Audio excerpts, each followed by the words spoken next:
the Kruvim, when they do the Chet HaEgel, so the Pasuk says that afterwards Hashem was concerned that they're going to eat from the Eitz HaChaim also. They ate from the Eitz HaDas, now they're going to go eat from the Eitz HaChaim. It's too late. So Hashem wanted to protect the Derech Eitz HaChaim. He puts two things. The Kruvim and the Lat HaCherev HaMisapeches. Very trippy stuff. You can't even translate. Lat HaCherev HaMisapeches. The flash of the spinning sword, fiery spinning sword. Lat is like a flame, flash, flicker, I don't know. But Lat, that's a whole shmooze, a different shmooze, what the Cherev Misabeches. But there's some kind of spinning, rotating sword of fire blocking the way to the and the Kruvim. And Rashi says, what are the Kruvim? Malachei Chavala, destructive angels of destruction, which is, we know what Kruvim are. They're those little cherubs, those little chubby little kids on top of the Aron Kodesh, whatever. Maybe it's a Christian image. But we know Kruvim are sort of Adam and Chava before the Chet. Total innocence on the Aron. How do you get from these perfect little innocent giggly kids on the Aron to angels of destruction? So many Mefarshim try and answer by saying it's two different kinds of Kruvim. Those are those Kruvim, those are those. It's very hard to say that, considering that the Aron is called Eitz Chaim Hil Machazikim, but Torah is the Eitz Chaim. So it seems most likely that the tree that's the Eitz HaChaim and the Aron that's the Eitz HaChaim are similar, and they both have Kruvim guarding them on top of them. It's if two things have the same name and they have the Kruvim, so you imagine they're the same Kruvim. It's the same thing. The idea of the Aron and the Eitz HaChaim. So my pshat that Kruvim are Malachei Chavala is the most destructive thing in the world. Are Kruvim. This idea that perfection, that the ideal life is to be that innocent, the kid, the perfect little Kruv who never did anything wrong, and it's Adam Rishon before the Chet. That's the goal of humanity, to be Kruvim. Before no Chet, innocent, bubbly. That is what destroys our lives, because invariably every single person gets damaged or hit or hurt or fails. And when you think that you were supposed to be perfect, and that Rebbe said that to me, he ruined my life. I was on track. I never missed a Seder. I learned to ask Kashas. I was so into Torah. I was great. And then they said that and they ruined me. So you live your whole life with resentment because the idea that I can't recover my innocence. I was destroyed. And therefore we check out and we become a whole different person to defend ourselves, and we learn to cackle instead of giggle and to be sarcastic and sneering and jaded. Because we thought we were supposed to be innocent. So the most destructive thing in the world is the idea that innocent perfection is the goal of mankind. I'm supposed to be Kruvim. Because no one's Kruvim. And that's what ruins our lives, that image. You have to get, and that's what it means that Hashem, after they do a Chet, Hashem makes sure that nobody sees the Kruvim. He puts the Lat HaCherev Misapeches and the Kruvim, these are all the things that belong away from mankind because they're way too dangerous. And even the Aron, the Kruvim, there is such a thing as perfection. There are Kruvim, but they're on the Aron, behind the Pareiches, and nobody is allowed to go in there. You know it's there, but it's not for you. That the Kohen Gadol on Yom Kippur, he can go see the Kruvim. And even that, he has to have a cloud of Ketores to sort of shade his view of the Kruvim. He has to see them through the crowd of Tshuva, of Ketores, of Ketores is about the opposite. It's about assimilating mistakes into your life. And that you can only see the Kruvim through that. And even he, when he's in there on Yom Kippur, in his perfection, he has to wear a rope on his foot. So because it's very likely he'll still die from those Kruvim. Nothing in the world more dangerous than the image of innocent perfection. That has destroyed more lives than anything else.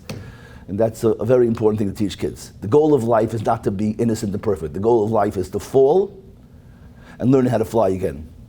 Your birthday is not the day you were born, and the day you died is not the day you were shot out of the sky you were soaring in. Your birthday is the day you got shot out of the sky you were soaring in, because the purpose of life is to learn how to fly again, not how to fly. Life doesn't begin at birth. Life begins in 3rd grade when they made fun of you in class. That was your first day of life. Because life is, we're born in a heap on the floor, crying. And the purpose of life is tshuva. Luchai shniyos, the bayis sheni, everything sheni. The purpose of life is recovery. When people understand this, it liberates them from all their resentment and all their tsar. You don't have to be jaded about something that is l'chatchila. Okay? That wasn't the share, not the share. Okay? But that might be more important than the share. Okay. This share is important for okay, now you can start the recording. You started already? Are you playing all of it? No. Okay. It's a good board. Huh? It's a good board. Why shouldn't the Torah any time? Why should Yeah, I said it last night in the thing, but that thing was 3.5 hours long, so no one's going to watch it. But the people call me all the time, and they say that the people who tell me they watch that, those people need chizuk because they have nothing to do. So that's a sign. They watched my nighttime shiurim at Torah anytime, at Product Inspire. Okay, am I ruining it if I walk over here? It's all good. Okay, so get rid of this thing. The shir serves three purposes. It's a very cool introduction to Purim, so it'll hopefully change our Purims, and also a big thing I like to do for firm people is we love Yiddishkeit and we love Hashem and we love everything. We're in a good place, and you spend big money to come to a weekend that you're not going to sleep and you just want to hear shiurim. So these are the holiest people. But even us, I feel like a lot of people, the blind spot in Yiddishkeit are Chazals. Like we don't know how cool Chazal is, because as from people we're afraid to not think of Chazal as totally, simply literal. I don't want to be a Russia. So if Chazal say something, I have to say it means exactly that. And when you do that, maybe it's true on some level, but you're losing out on the unbelievable majesty of what Chazal are doing. Chazal aren't saying weird things. They're saying the sharpest things that give you their magnifying glasses on life. So I want to pick out two Chazals, a benign one that seems almost insignificant, and a huge one that is one of the most, incongruous with reality Chazals, and I want to explain them so it'll have less to do with Purim than with being in awe of what Chazal do and having a different way to see Chazal. Not to take away the idea that Chazal is saying something literal too, but you'll see. You'll judge at the end if the not literal pshat is more powerful even than. So because when I was doing kiruv in Pennsylvania, I was a rabbi there, so we had a school there, like a Jewish school, but a community school, not necessarily from the person who ran the school wanted it to be from. But there were teachers there who were there for years, and there was like an English principal who was like not particularly fond of Judaism, and he used to make fun of Vashti's tail. That was his thing. Vashti grew a tail. And that was his thing every time, because they always hired one or two Lakewood teachers in the school, because it was near to Lakewood, and that was his chepper. Oh, Vashti's tail, Vashti got a tail, So this is my pshat in Vashti's tail, and also what the other Chazal I want to explain is, why do Chazal say Memuchan was Haman? It's a simple Chazal. Everyone knows the Chazal. Memuchan is the one who says we have to kill Vashti. And Chazal say Memuchan is Haman, which is also a fascinating Chazal if you think about it, because there's no shortage of the name Haman in the Megillah. It's kind of hard. There's a lot of Haman words, right? If you're in a rush to go home from Megillah, you're held up a lot by a lot of noise because there's a lot of Hamans. So what would have been so gefährlich if there would have been one more Haman? Why did it have to call Memuchan one time? Right? So that's it's a small little detail, but it's significant knowing that Haman is like a central, saying his name is a big part of the Megillah, so why did it avoid his name that one time? Okay, so, and the third point of the talk is it's just one of the most decided things to know about Yiddishkeit is I think the message of this talk. I just spoke for unbelievable group. They have this organization of Minahelises. They did a retreat in Boca Raton for women principals of. We have all these great retreats for men because they want to get away from home for 3 days, So but when the women do one, it's like really l'shem shamayim. They were sitting there. I came to speak. These are principals, and everyone's taking notes the whole drasha. I never had a man take a note in a shir at any retreat I ever went to. It's not because we have better memories. But so it was a Kiddush Hashem, and I wanted to give them this year. In the end, I bailed out. I chickened out because it was very rare. It was principles from Hasidic Meisters and Litvish, like you'll see. But now I get to say it on tape. So if anybody wants, I feel like I put it out there, even though I chickened out there. I said other things that I think were useful, but I wish I would have said this because I think we need a different way to teach tznius and dignity. And okay, enough introductions. The Megillah basically starts off with an interesting story of a Sudas Achashverosh. So I think what's really going on is the Megillah wants the reason why we have two eyes is because this is what we have stereo vision. You perceive depth when you see the same thing from two different angles. So the Torah very often does this, it presents two stories that give you a contrast or a depth, a view of a depth that you can see the two contrasted together. And the Torah in the Megillah, it's a short story, but it gives you, I think, the same story twice. It starts off with the story of Sudas Achashverosh. Achashverosh throws this amazing party, maybe the biggest party in history. Purim, the whole nation of Paras is the personification of, physical gratification. So this Paras represents the Toiva Eitz Lamachal of the Eitz Hadas and Gan Eden. So Sudas Achashverosh was the greatest Gashmiistic feast ever.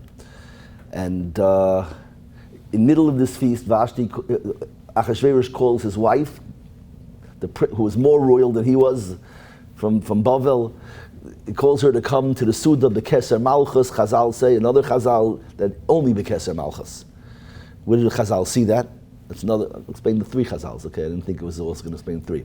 But to come, it's very hard to wrap our heads around that. No matter how low and how undignified, how crass a king might be, this is the queen. You can hire people to degrade themselves, put on a show. You don't need to destroy the queen in front of the whole nation. How do we understand that? Achashverosh is sort of painted in the Megillah as as just this buffoon, but not Haman's the malicious Russia who can play Achashverosh, but whatever it is. You have to explain, I want to explain why Achashverosh would do this. It's worth thinking about what prompts such a crazy thing. And Vashti says she's not coming. Memuchan says this can't stand. If you let Vashti get away with not coming, every man for eternity in the entire kingdom will have to be a little tapala in his house and listen to his wife. She'll wear the pants, she'll run the show. And if you want, every man can have a free house and live the way he wants and be able to have a chilled place to live. Vashti has to have consequences for her standing up to your ratzon. Right? So Vashti gets decapitated and they hung, whatever they do, and Esther somehow becomes the queen, which brings us to the real story of the Megillah. Then we switch over. The real story of the Megillah is that Haman is the most powerful person under the king in the whole kingdom. He has every brach in the world, maybe the wealthiest man in the world, according to Chazal. He has 10 sons, he has houses in Aspen and cars and garages and servants, he has everything you'd ever want, all the dreams of mankind. But somehow, kol ze einenu shoiveli, every bracha he has is worthless. Kol zman, that Mordechai HaYehudi is not kaireya mishtachave. Everybody has to bow down to him, and one guy not bowing down somehow has veto power over all the joy of his entire life, all of his blessings. And therefore he devises this plan that he's going to wipe out this guy's entire people, men, women, and children, because somehow one guy not bowing undermines all of the acquired wealth and power and prestige that he has earned his entire life. We have to understand that too. But he comes up with an idea that everyone has to die. And that's the story in the Megillah. The Esther, who somehow became queen through story number one, the story of Vashti and Achashverosh, is the one who saves us from Haman. The second story, the story of Haman. How are they the same story? Why is this stereo view? Because what is it that makes an Achashverosh want to kill his wife Vashti? So I'm going to say another vart now from this week's parasha, and it's an amazing thing to chap. And the whole Megillah will make sense based on this story. By the Egel. So Klal Yisrael they took off the jewelry from their wives' ears and melted that down, and that became the Egel.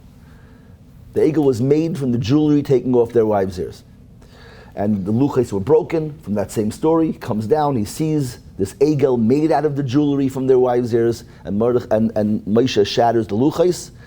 And then he goes up to Shemayim to daven to Hashem, and Hashem grants them a second chance. So on Rosh Chodesh Elul, he goes up for 40 days again onto Har Sinai, and he comes down on Yom Kippur with the Luchei Shniyos.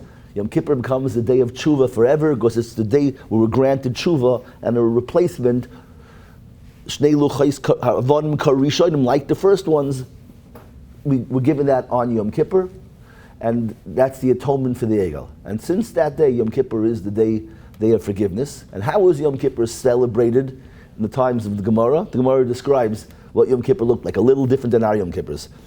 Yom Kippur in the times of the Gemara, the girls would go out mecholos bakromim, dancing in the vineyards. And all the boys were there, and the girls would say to the boys who came to look for their shidduchim, the girls would say, the pretty girls would say, Tenuei lechem liyofi, go find a pretty girl. She'ein isha el liyofi, marriage is about beauty. And then the girls who came from good families and yichus, they would say, no, Tenuei lechem mishpacha, look for a girl from a good family. Ki ein isha el levonim. The reason Hashem made marriage is for family and children. You want to have somebody with good genes. And the girls who weren't beautiful or from good families, what did they say? They would say, K'chu mikchem l'shem shamayim, acquire your deal for the sake of heaven. Ubilvad shetatreni b'zehuvim, as long as you crown me with gold.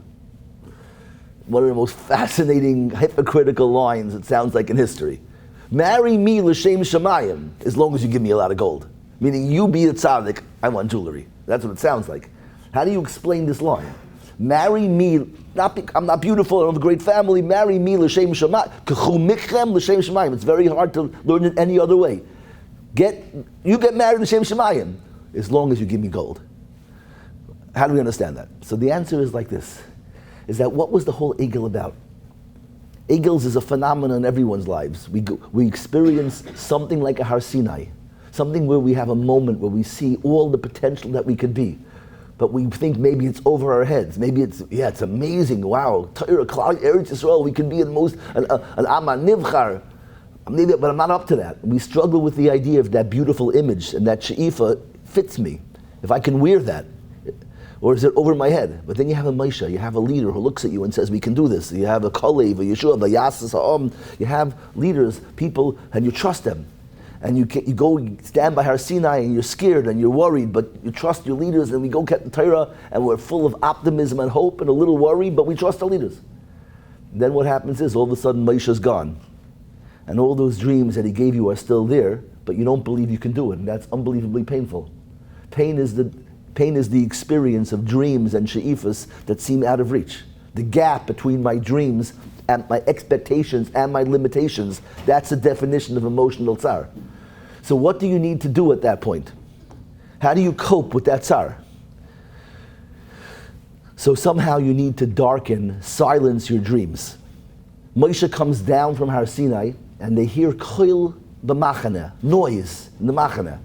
And they say like this, Ein koil anois chalusha. It's not the sound of anois, oina, a response to Ein koil anois gevura. It's not a response to victory, meaning it doesn't sound like there's a war and they're winning, cheering, and the Ein koil anois chalusha, but it doesn't sound like a response to defeat. I'm not hearing moaning or crying. I hear noise b'machane, but it's not the sound of whooping of joy or moaning of defeat. What is it? Koil anois anoichi shamea. It's not anois gevura, a response to gevura. It's not anois chalusha, a response to weakness. It's koil anois. It's a response to what? There's no other word. It's just noise. What you do is when you have dreams that you don't believe are achievable, you need noise. You need places that are dark and loud so you don't have to think about your life. The Egel was the first club. A place to run to escape, dancing in the darkness, wild, crazy, drowning out the voice of your dreams so the tsar of that frustrated dreams doesn't penetrate my neshama. The problem is you can't have such a dance when there's a bas melech in the room. When you're married to a princess, you're married to a dignified bas Yisrael, you can't have a wild, you have to eat with your silver. You have to be a mensch. You have to be a human being. So what is the prerequisite? But I can't deal with the silence, because in the silence, all my fears, that tsar of my dreams not being reached, penetrates my neshama and I'm suffering. So I need noise, but I can't have a wild, noisy party if there's a bas melech here. So how do you make an egel? The egel is like freedom and unrestrained youth, no responsibilities. That's what the egel represents. The golden egel is the glorification of wildness, of lack of discipline, of lack of plan. So what we just say the punchline. So what do they need to do? You want to say an answer? Go ahead. But they said the Eila Elokim. They said it's God. Yeah, a glorification of a God who this is what he wants. He wants. Oh, God wants. Yeah, this is your spirituality. This is what you want. But let me show you what they did. You'll hear the punchline. What they did. What did they do? They took the gold from their women's ears. If you want to be wild and free, you have to take off the dignity and the respect from the women. If you stop treating women like royalty, then you don't have to live up to them. The problem is that women are honored and regal, and now I have to be a tatala and live up to what they want because they're so holy and honored. If I want to be free, I have to parkues on the zomim from their wives. And you don't make the egel out of that gold. That is the egel. The egel is the melted jewelry from the women's ears. When you take away their dignity, that is freedom. The egel is the melted jewelry. That's all it is. And now you're free because you degraded the women. And that's the tshuva is when they went out into the field, and the girls would say, "K'chu mikchem l'shem shamayim," marry me l'shem shamayim, which really means what? Marry me because you don't want to be free, because you want to be a bar aliyah, because you want aspirations and dreams. You want to become great. You want to be inspired. That's why you should marry me. Not because of kids, not because of beauty, because you just want to be great. And you need someone to inspire you. But if that's the case, you better put the gold back on. The Shem Shemayim means that you honor a wife because now you have to live up to her. It's the hardest thing in the world for a man to put gold on his wife. Not because it costs some money. That's the cheap cost. The cost of putting gold on your wife means that now she's a queen. And I have to listen to queens. I have to get up for Shachris. I have to have Shmir Senayim, I have to be careful how I talk, I have to learn I have to do everything right. Because I'm married to a princess. So marry me l'shem shemayim as long as t'shetatreni b'zehuvim. That's greatness. And that's the real tshuva of the egel. Putting the jewelry back that you took off. The tshuva is complete when you put the jewelry back on your wives. This is the way we understand the Megillah. Why does Achashverosh throw a party all those years later and ask his wife to come in? Because when you invest $1 billion in a party, and you realize in the middle of the party that we had the appetizer and the soup, and now we're ready for the meat and the noise and the drinking, and you realize that we didn't account for one thing. We can't do it. There's a queen here. We have to sit there with our ties closed and napkins on our laps, and everyone looks at each other, but look at all that wine and all those kegs and all the dancing, all the stuff. What are we going to do? So what do you have to do? We have to degrade the queen. Get the queen to come with nothing but her Keser Malchus. If we could degrade Vashti, then the party could go on.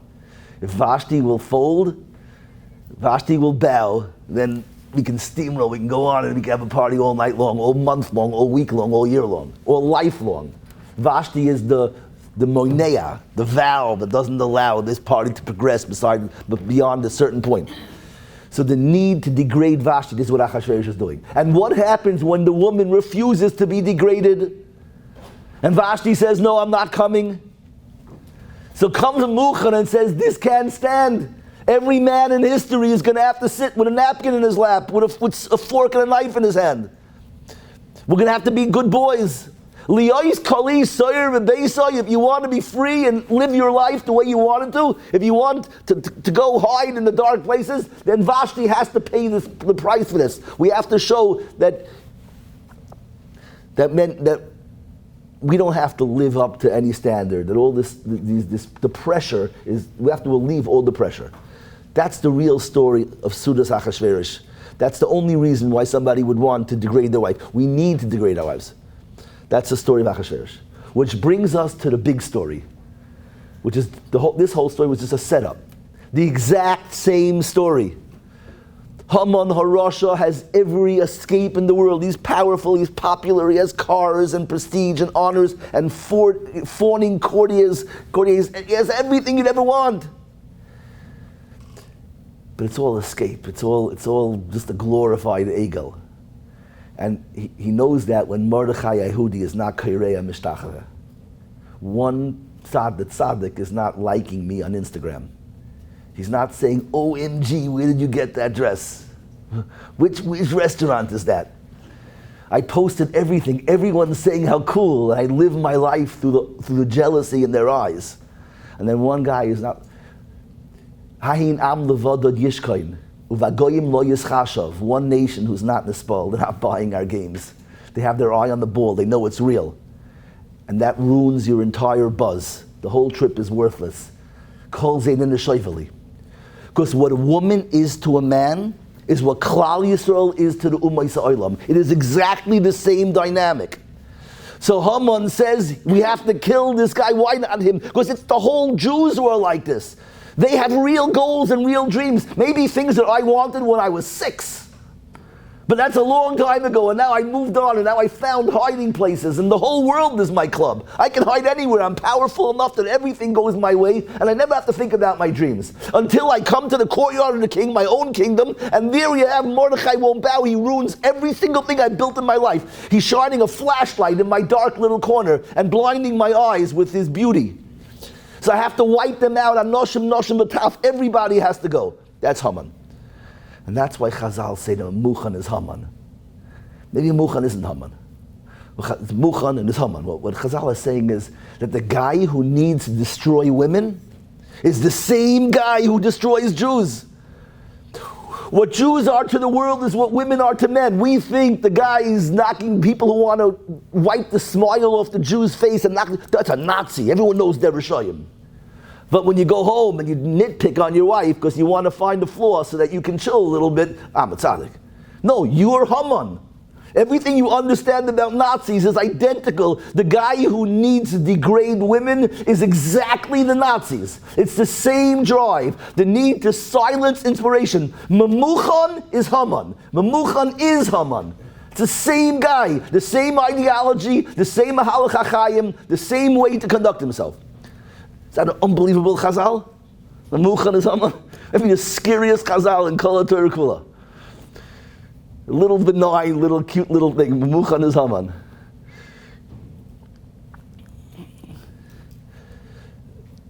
So the kasha then is, if this is so clear, I think it's very clear. The Megillah is giving you a stereo view of the world.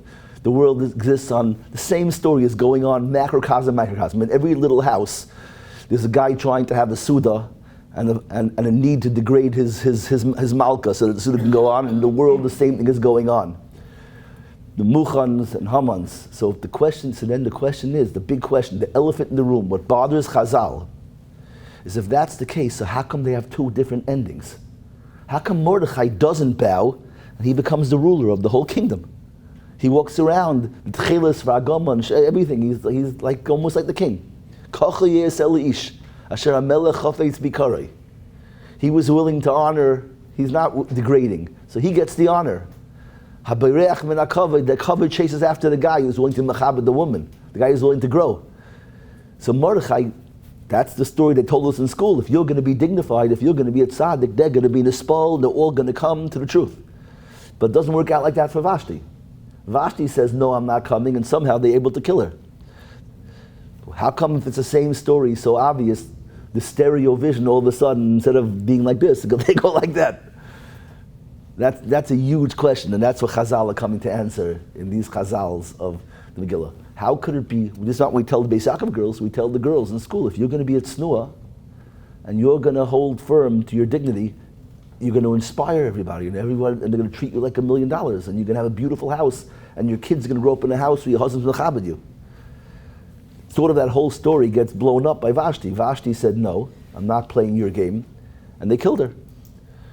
So that's what Chazal are bothered by. So what's the answer to that question? So Chazal have two answers. Maybe it's one, part A and part B are the same answer. We'll figure it out. Chazal say basically she got pimples and grew a tail. That's what Chazal are coming to answer. So what are Chazal saying? How do you understand that answer? So we have to understand what a tail is. What's a tail? Can you figure out what a tail is? Makes you an animal. I Googled it. It's a mistake because Google doesn't know anything. Google just works by popularity. That's how they decide what people like. So they. Extension of the spine or something? Okay, let's see. Google says like this. Google says, well, every animal is different. Horses use tails as fly swatters. Monkeys use them to swing. Cats use them for balance. There are multiple functions for tails. But B'nai Torah, you learned in yeshiva, we know one thing. When there's 20 questions, a lamda knows that there's not 30 answers. There's one answer. Don't be lazy. There's one answer to your 30 questions. Figure out what the tzad hashav is. What is the unit? If there's one thing called a tail, and it's all over the animal kingdom, there's one explanation for a tail. What is the universal function of a tail? Can you figure it out? Yes, maybe the animals independently find secondary functions for the tail independently. But that's not the mahus of a tail. Hashem didn't create 30 different tails. He created a tail. The tail is, the Rebbeinu Shalom provided even the animal kingdom with a modicum of tznius, a kisui erva. The physical, material, animal world, which is the opposite of the world of Ruchnius, has a bridge. And the bridge between the animal world, something that is not there for utility, it is there to mechasa the erva because the knowledge to something higher is already implanted. It's literally the gesher, the bridge from the animal world to the world of Ruchnius. And that's why Chazal say when Chava was created, she was created from the tzela. The Gemara in Bracha says it's not a rib, it was Adam. Adam had a tail, it's Nazanov. What the Chazal are really saying is, maybe again, it's another Chazal that we can explain, is that the Rebbeinu Shalom created woman from the thing in the world that was already a Ruchni. The highest point in the world is her foundation. She was created, there's nothing flawed in her. Her Adam was created from Afar min Adama, mud. He was created from the bottom because he's going to take the world and raise it. Chava was created from the thing that was already separated from the Afar min Adama, the thing that was already noble and regal. There's nothing in her that's tainted. She's 100% pure. Her foundation is the highest point in the world of dignity. She was created on the foundation of dignity. That's what it means they built on tail. The one thing in the world that is totally there just for dignity. And that's her shirish.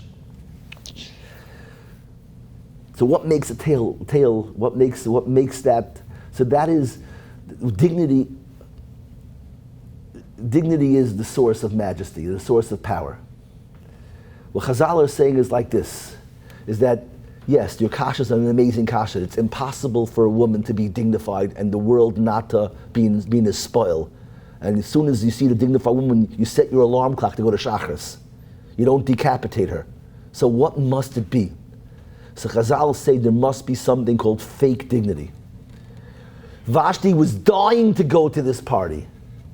She had it on her calendar. Every day she was ripping off the paper, 10 days to the party, I get to show off. She's an Instagram, TikTok celebrity. This is her greatest moment. The whole world, all the royalty, everyone's going to be there. I can parade around in front of everybody. Everyone, this is her moment. She's not holy. Why didn't she go? Because she grew pimples. So I was saying, that dignity. She wanted to degrade herself. She had a bad hair day. Because I was saying, the secret, if you see a woman who's, everyone knows the difference between who's a tsnua and who's a prutza who's just not feeling today like they're going to be as powerful and get the whistles that they wanted. And the line they say it very neat. They go, yeah, Vashti got pimples and she grew a tail. She grew a tail is like a sarcastic way to say, she's no malka. She grew a tail, like pinned a tail on a donkey. She bought a tail in Walmart and pinned it on. A tail comes out of it's the extension of yourself leading into the world of Ruchnius. It's not an artificial appendage. Chazal's description of fake dignity is getting pimples and growing a tail. Vashti grew a tail. She grew a tail and she thinks we can't tell the difference. If a woman is not receiving dignity, and is not creating inspiration, it's because the world knows that she grew a tail. And there's nothing worse than that. The world can tolerate two types of women. The world loves a bas melech. They hate her and they love her. They hate her because she's so much pressure. It's a lot of davening and learning and shmiras naim I'm going to have to do because she's so regal. But everyone's machabed, the princess, because it's a princess. And you can also deal with a degraded woman. It means I can marry a degraded woman and be putter and free. We could drink together and burp together and we don't have to leave my socks on the floor. I can do all the stuff that I ever wanted to do. Of course, we know a degraded woman. We know she didn't want to be that. We know that when she was 8, she wanted to be a princess.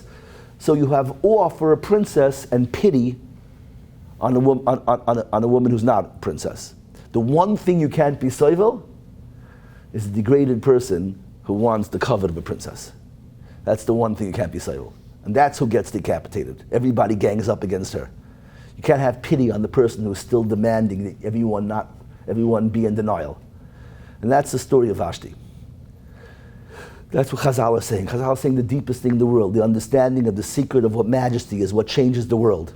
Mordechai didn't bow because he was so in sync with Kedusha. He couldn't acknowledge, he couldn't be a choynef, he couldn't worship fakeness. And therefore the whole world knew Mordechai's dignity. Maybe they were scared of it. People were begging him to bow because they thought they're going to get killed. But the Rebbeinu doesn't kill you when you're real. It's only when you're fake. And that's what's boirer, the difference between Vashti and Mordechai. Mordechai becomes the Mishnah Lamelech and Vashti gets killed because Vashti grew a tail. And Mordechai's tail was implanted from his grandmother and his great-grandmother and Doiris of Klal Yisrael, who's from Binyamin, who he comes from, who didn't bow to Esav when he was the only one who wasn't born yet. Yosef's tail goes way back to Binyamin, his great-great-grandfather, who never bowed in his life. I have a messiah of not bowing. Like a Bas Melech who doesn't cheapen herself because her mother didn't, and her grandmother didn't, and her great-grandmother. The tails run very deep. And I wanted to show you a taste of a journey through Torah, something that we never see. Once you hear this word, and I gave you a magnifying glass and a flashlight, it'll blow your mind how many things in Torah will start to take shape. Let's start like this. I'm going to say it very fast. I have so much time. Wow. Okay, but I'll let you go early maybe, or we'll take questions and answers because this is a. But this is like not everyone's going to appreciate it but if you do it's like candy. There's candy shop Torah, and then there's meat and potatoes Torah and bread Torah. This is candy shop Torah. Here's the story. Oh, let me say one cool thing first. There's a secular musig called Easter eggs. You ever heard of the thing of an Easter egg? People who are into movies. Easter, I don't mean literally an Easter egg. People who write movies or books or things, they put in little details that are like in storylines that mumchim in a certain field, they identify that and they realize, oh, look what was in there, they stuck it in there, nobody chapped it, I chapped it. It's like you want to have fun, you're writing a book, you stick in a little anecdote in there or a little metaphor that no one else chaps. So I love to find the Rebbeinu Shalom put tons of things in the Torah that nobody chapped. He just put that, I don't know, I don't want to cheapen it, but I'll tell you what one of the ones I discovered over here, and you'll chap. The Rebbeinu Shalom, I think he made a joke and nobody chapped. He's sitting there since Ma'aseh Bereishis saying, oh, come on, it's the funniest joke, and nobody chapped. The whole purpose of a tale is the Kisei Erva. So we know that the chazer is the lowest thing in the world, because the chazer is sort of like Vashti. It's trying to act like a tznuah. It puts out its fake split hooves, but inside it's all fake. The chazer is the imagery, the caricature of fake posing, which is what Vashti is. That's the chazer. So, but the chazer is much cooler from the other side. Yes, in the front he's fake, he's showing you fake kosher split hooves, but inside he's treif. But from the other side, what's the chazer? Chazer's one big rear end with this little squiggly tail that covers nothing. It's like mamish, like if the purpose of a tail is to cover. So you look at the chazer, it's exactly the rear view of what you see in the front of you. Fake. You're looking at it, if you know a tail is meant to cover, and the chazer has this little squiggly thing, it's like, it's the funniest joke in the world, and nobody chapped what the Rebbeinu Shalom did. Look at my chazer's tail. He did the chazer, like you have split hooves in the front, and the back you have fake tail. Fake tail, fake hooves. Which, coming or going, the chazer is a hypocrite. But it's much funnier from the other side. So you could take Hana on the Rebbeinu Shalom's joke and be Mahana the Rebbeinu Shalom and be in chapping he did it for Purim. This is HaKadosh Baruch Hu's Purim gift. Vashti is the chazer with a fake little tail. And that's a Klal Yisrael are pointing out. Okay, but let's say some real things. In Karbonos, the holiest part of the carbon, the most valuable part of the carbon that goes in Mizbeach is called the aliyah. The aliyah is the tail. The aliyah is the tail because of the whole parts of the animal. The aliyah is the ruchni, the holiest thing. When you put the aliyah on the Mizbeach, that's the holiest part of the carbon. The thing is, if you look in the Psukim, we had 2 weeks ago, and they bring the Karbonos in the Beis HaMikdash by the Miluim. So it talks about the aliyah by the sheep, by the keves. The kvasim, the aliyah goes in the mizbeach. The chazah and the aliyah and the kloyah, but doesn't say the aliyah by izim. The other karbanos, the goats, doesn't say an aliyah. And the Gemara has a machlokes why it doesn't say the aliyah goes on the mizbeach by the goats. And there's two opinions. One says, because goats don't have tails. Simple answer. The other one says, yeah, goats do have tails, but the little stubby tails that don't come down, they don't cover anything, they just go up. I Googled it, that's what they say. The goats have little stubby tails that don't cover anything. So, now you have to know, Gemara doesn't have machlokes in mitzias. There's no such thing as a machlokes in fact. Chazal would go look and they would see if it has a tail. So if one man, the Amr, says it doesn't have a tail and one says it has a tail that doesn't go on Mizbeach, what they're really arguing over is this called a tail. According to this word, it makes total sense. The one man, the Amr, says a tail that doesn't cover anything is not a tail. A tail's a covering. So if it doesn't cover, it's not called a tail. The other one is, no, it's called a tail, it's not a holy tail. It doesn't go on the Mizbeach. That stays. But the reason I'm telling you this is that's why an A's is called an A's. What does A's mean? Azus, brazenness, chutzpah. The A's is called an A's because it has no tail. That's why it's called an A's. Okay, we're just getting warm. So the A's is an A's because it's Azus. So how come if Azus is the midah of being megula and having no shame and no need to cover yourself, so then why is the trait associated with tznius, the woman who is dignified, we call it oiz v'hadol levusha. All of a sudden, oiz is the midah associated with dignity. And at the same time, oiz the trait of covering or oiz the trait of uncovering? Sounds like the same thing. So what do you make of these two oizes? What do you think? We have two, the same word, oiz az. One of them is holy, one of them is the worst. One of them is the best thing in the world, Esther Amalka. One of them is the worst thing in the world, Vashti. But it's the same word. Does it sound like anything? It's a vowel. You could write a chas or a mali. Vowels don't change the meaning of a word, they temper the meaning. You know what? No, it's not clicking into anything. Doesn't sound like anything you heard before. Same thing. Oiz az, the same exact thing. One of them is holy, one of them is not holy. What? We spoke about Yom Kippur to start, just a hint. Yom Kippur. And the Shnei Seir, one Lazazel, one Lashem. There are two Izim. The whole Avodah of Yom Kippur is two identical Izim, the same Izim. One goes Lashem, one goes Lazazel. The entire Avodah of Yom Kippur is this shir I gave you. Is being able to separate oiz and az, real tails and fake tail and no tails. This is the central theme of the world. What is it? Fake majesty, real majesty. I think we learn from this one of the greatest mistranslation in the entire corpus of Jewish literature is that we call tznius modesty. It was literally the worst mistake in the world. There's plenty of mistranslations in Torah. Modesty has a connotation of meek, subdued, tamed, restrained, humble, and low. A woman shouldn't be so powerful. It's literally the opposite. What is the meaning of oiz? What is the common denominator of azus? It's power. There's two different versions of power. There's the insecure power of chutz, of I'm in your face. I have to show how powerful I am. I'm chutzpahdik, I'm netzach, that's one. And then there's real power, confidence, majesty. Tznius is oiz ahad levusha. It's oiz. It's the most powerful thing in the world. It's majesty.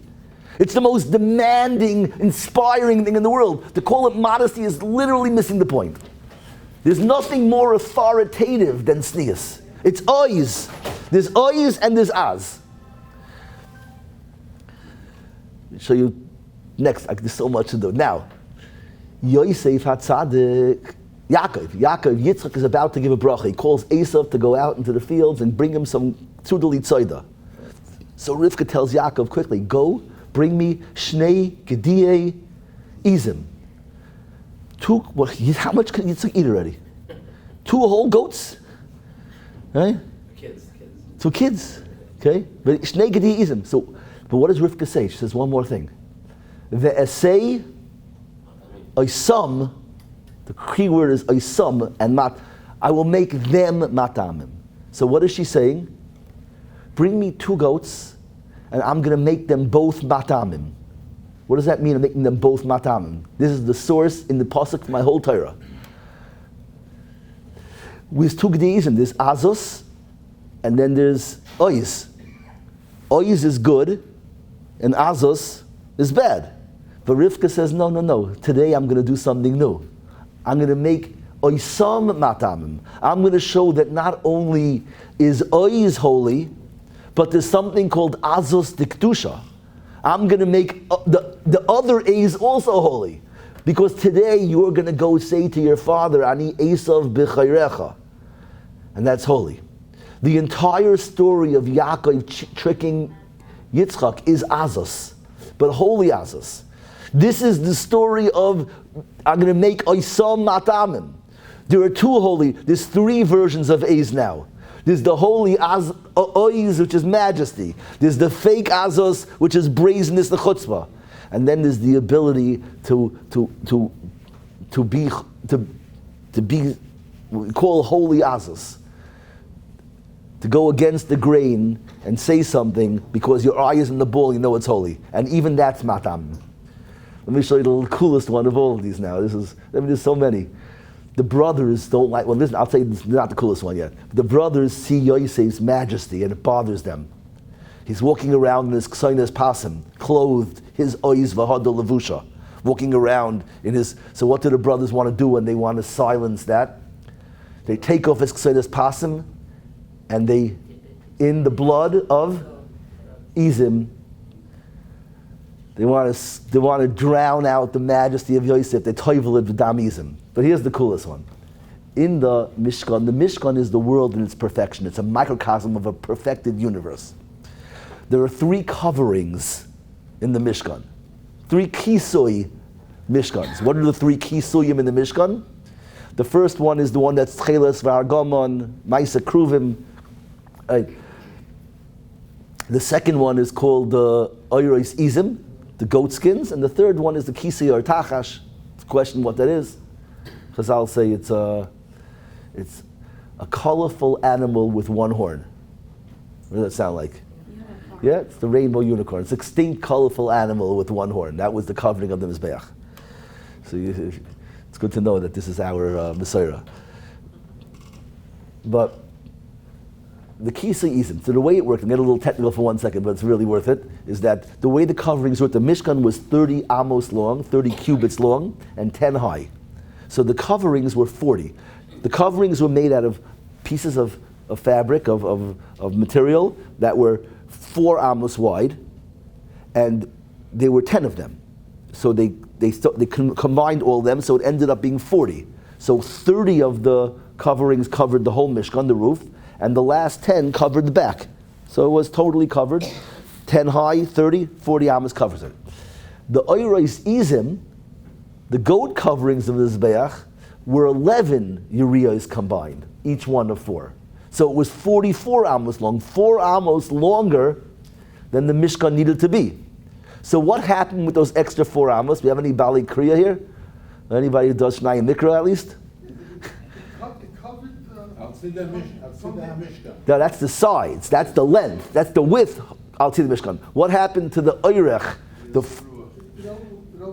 What was it called? It's called, what was it called? The extra Uriahs? What? The Serach ha'oidef min ha'mishkan. The extra fabric that was extended me'achoyrei ha'mishkan. 2 amos of the Serach ha'oidef went like this. The roof went like this, and then like this, and then there were 2 extra amos that stood on the floor and went like this, on the floor, on the karaka, behind the Mishkan, like that. The Oyros Izim, in the Mizbeah, in the Mishkan, grew a tail. It's not my ha'ara. The Izim finally have a tail in the Mishkan. It's a Serach ha'oidef, was specifically put there. Chazal say, when it wants to show you what the Serach ha'oidef was, it says like a kala going to the chuppah has a train. It wants you to visualize it like a kala's train. So what, because the kala's train is the same thing. She has it hits the floor, so obviously it's an old minhag for a kala to have a train. So now we can understand what the kala's train is about when a kala goes to a chuppah. What's the secret of a Kala's train? We're trying to show like a tail. She's going down, she has something trailing behind her. But when you see the Kala by the chuppah and the Mishkan, our Kala, the Mishkan, the center of Klal Yisrael, and the Kala going to the chuppah, it's the dignity. So what is that image now of a tail? It's not just tznius. It's amazing that in English they call it a train. I think what the idea is that you see the Malka come. When the Malka comes into the room, she sweeps into the room, and everyone gets schlepped after her. The purpose of a tail is you see majesty. It's you want to be schlepped. I want to jump on the train. I want to let her take me wherever I am supposed to go, and that's what the queen does. She's Maila the people on their journey of where they need to go. This is the secret of the Mishkan's trail. Every Kala walks down to the chuppah. The visualization is true majesty schleps the world to greatness, and it provides something to metaphorically grab onto, to be taken on the journey. And that's what the Mishkan is. The Mishkan, the Izim are perfect. They have a train in the Mishkan. All this stuff nobody saw. But this is, they have to go find all the rest of the Izim and figure out the Vart. What about Azza? That's what I was going to say. So Azza is saying the Plishtim are called Arelim. They're chutzpah. It's the land of chutzpah. It's that's the whole Plishtim is the chutzpah, the fakeness, the lies. You look in the Torah, the midah of Plishtim is called chutzpah. You have, they're the lowest people in the world, but they talk like there's no greater incongruence between the way the Plishtim talk about their position, who they are, and who they really are. There's no one lower than Plishtim. The coolest thing is, if you look in the Torah and you see the stories of Avimelech and the Plishtim, they just steal everything from the Jews, Sarah, and then Hashem talks to Avimelech. And if you look, it looks like Avimelech is like winning the argument. Kaviyachal, Hashem is sort of like backpedaling. I know, that's why I didn't let you touch her. He says, I'm a tzaddik, you're going to punish a tzaddik with Rasha. I never touched her, I didn't do anything. She goes, I know, I didn't mean it. There's such spin doctors, it's not just CNN and the Times that they can con. The Torah is showing you the caricature. His name is Pichayil. It's all in the mouth. They're totally low-lies Rishayim, but they can spin anything. They've always been the masters of the media. Even Kaviyachal, the Rabbeinu Shalom, is losing an argument. Of course not, but the Torah wants you to see that. When you read it, it's shocking how Avimelech gets away with like coming across like a tzaddik.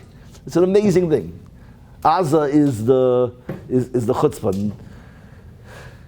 Mitzvah Hashem will humble the chutzpah. We should be Zaycha, the Rebbeinu Shalom should humble the chutzpah, and he should give Klal Yisrael back its dignity, and we should have Malchus, and we should be Zaycha to schlep the entire world, the Shleimusai. We should see a Geula, and no more tsar, no more tears, and B'karev. Why do we